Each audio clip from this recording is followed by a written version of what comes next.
வணக்கம் நண்பர்களே. இன்னைக்கு நம்ம வீடியோல பெண் குழந்தைய வச்சிருக்கிற அத்தனை பெற்றோர்களுக்கு ரொம்பவே பயனுள்ள தமிழ்நாட்டு அரசோட ஒரு சூப்பரான திட்டத்தை பத்தி தான் பார்க்க போறோம். பெண் குழந்தைகளோட கல்விக்கும் அவங்களோட எதிர்கால பொருளாதார பாதுகாப்புக்கு அரசு தரும் 3 லட்சம் ரூபாய் உதவித்தொகை.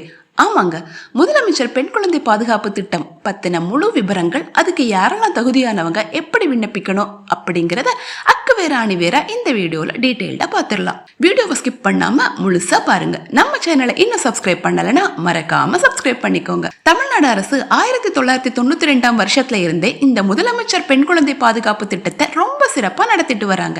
இந்த திட்டத்தோட முக்கியமான நோக்கமே பெண் குழந்தைகளோட கல்வியை ஊக்குவிக்கிறது, பெண் சிசு கொலையை தடுக்கிறது மற்றும் சமூகத்துல அவங்களுக்கான சம உரிமையை உறுதி செய்யறது தான்.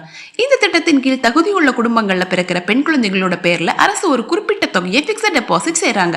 அது அவங்களுக்கு 18 வயது ஆகும்போது பெரிய முதிர்வு தொகையா, அதாவது பெரிய மெச்சூரிட்டி அமௌண்டா கைக்கு கிடைக்குது. அரசு தரும் நிதி பலன்கள், பினான்சியல் பெனிஃபிட். சரி, இந்த திட்டத்துல எவ்வளவு பணம் கிடைக்கும்? இது 2 வகையா பிரிக்கப்பட்டிருக்குங்க. திட்டம் 1, ஒரே ஒரு பெண் குழந்தை மட்டும்தான் அப்படின்னா அந்த குழந்தையோட பேர்ல அரசு ரூபாய் 50,000 பிக்ஸட் டெபாசிட் பண்ணுவாங்க.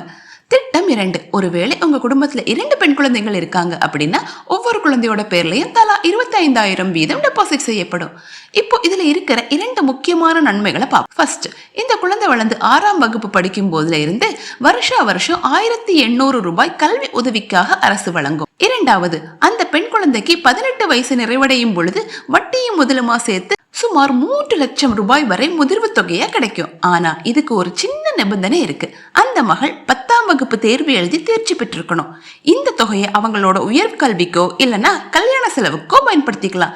இது பெண் குழந்தைகளுக்கு கல்வி எவ்வளவு முக்கியம் என்பது வலியுறுத்தது. யாரெல்லாம் விண்ணப்பிக்கலாம்? எலிஜிபிலிட்டி. இந்த திட்டம் எல்லாருக்கும் கிடைச்சிடுமா அப்படின்னு கேட்டா கண்டிப்பா இல்லைங்க. இதுக்கு சில முக்கியமான தகுதிகள் இருக்கு. முதலாவது, வருமானம். விண்ணப்பிக்கும் குடும்பத்தோட ஆண்டு வருமானம் ரூபாய் 1,20,000 ரூபாய்க்குள்ளதான் இருக்கணும். 2வது, குடும்பத்துல 1 அல்லது 2 பெண் குழந்தைகள் மட்டும் தான் இருக்கணும். ஆண் குழந்தைகள் இருக்கவே கூடாது.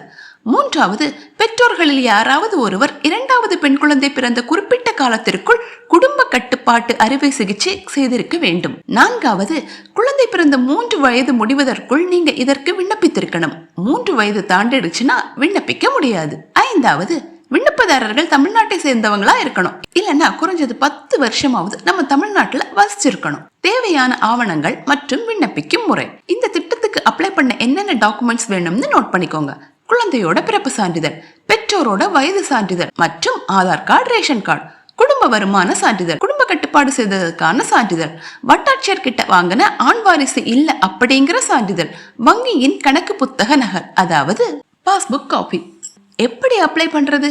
இந்த ஆவணங்கள் எல்லாம் எடுத்துக்கிட்டு உங்க வீட்டு பக்கத்துல இருக்கிற இ-சேவை மையங்களை அணுகலாம். அல்லது ஆன்லைன் மூலமா நீங்களே கூட சுலபமா அப்ளை பண்ணிக்கலாம். மாவட்ட சமூக நல அலுவலகம் மூலமா உங்க தகுதியை சரிபார்த்து இந்த பாண்டை உங்ககிட்ட ஒப்படைப்பாங்க.